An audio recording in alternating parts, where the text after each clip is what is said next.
আসসালামু আলাইকুম viewers, welcome back to my channel shopping guide. আশা করি আপনারা সকলেই খুব ভালো আছেন, সুস্থ আছেন। আজকে চলে আসি আপনাদের জন্য স্টাইল গার্লস থেকে খুব সুন্দর একটা কর্সেটের কালেকশন নিয়ে। এটা হচ্ছে কাপ্তান কর্স, আপনারা দেখলে বুঝতে পারবেন একদম নতুন ডিজাইন দেখেন, এটা কিন্তু একদম নতুন আসছে কাপ্তান কর্স। এটা কিন্তু যারা হিজাবে আপুরা আছেন, যারা বোরখা পরেন, তারা অনেক বেশি পছন্দ করবেন। আর এটা সম্পূর্ণ ফ্রি সাইজ, তাই না? মাঝখানে বাটনগুলো ওপেন করা যাবে, হাতাটা হচ্ছে এরকম ফোল্ডিং করা, 50-60 তার বেশি হলেও পড়তে পারবেন, মানে পুরোটাই কাপড়। এটা হচ্ছে মিশরি জর্জেট কাপড়, তাই না?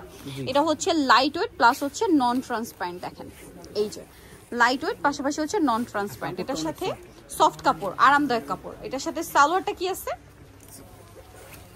এই যেটা হচ্ছে কাফতানটা, এটার সাথে সেম কাপড়েরই একটা সালোয়ার হবে, যেটা হচ্ছে আপনার ফ্রি সাইজের প্লাজো স্টাইলে, তাই না? প্লাজো স্টাইলে আছে। আর এটার কালারগুলো হবে তিনটা। এটা হচ্ছে পেঁয়াজ পিঙ্ক কালার, এটা হচ্ছে একটা সুন্দর গ্রিনিশ টাইপের কালার। দেখেন হিউজ কাপড় দেওয়া আছে কিন্তু। এটার সাথে সালোয়ারটা কিরকম হবে? সেম কাপড়ে, এটা প্লাজো হবে। আর বডি তো বললামই, এটা সবাই পরতে পারবেন, ফ্রি সাইজ। এটার দাম কত পড়ছে? আচ্ছা, এটা আরেকটা কালার আছে, আমরা একটু দেখিয়ে দিই। এটা আরেকটা কালার হবে, এটা হচ্ছে মাত্র 1050 টাকা। এই যে আরেকটা সুন্দর কালার আছে, সেম প্রাইস 1050 টাকা। কালেকশন কিন্তু অনেক বেশি সুন্দর, ভালো লাগলে স্ক্রিনশট দিয়ে শপে চলে আসবেন অথবা অনলাইনে যোগাযোগ করবেন। প্রাইস একই 1050 টাকা। ওকে, সো নিতে হলে অবশ্যই চলে আসতে হবে আপনাদের 375 লেভেল 3 ইস্টার্নকে শপিং কমপ্লেক্সের 4 তলাতে। ফোন নাম্বার ভিডিওর স্ক্রিনে দেওয়া আছে, অনলাইনে জন্য এখানে কন্ট্যাক্ট করবেন। তো সবাই ভালো থাকবেন, সুস্থ থাকবেন, আল্লাহ হাফেজ।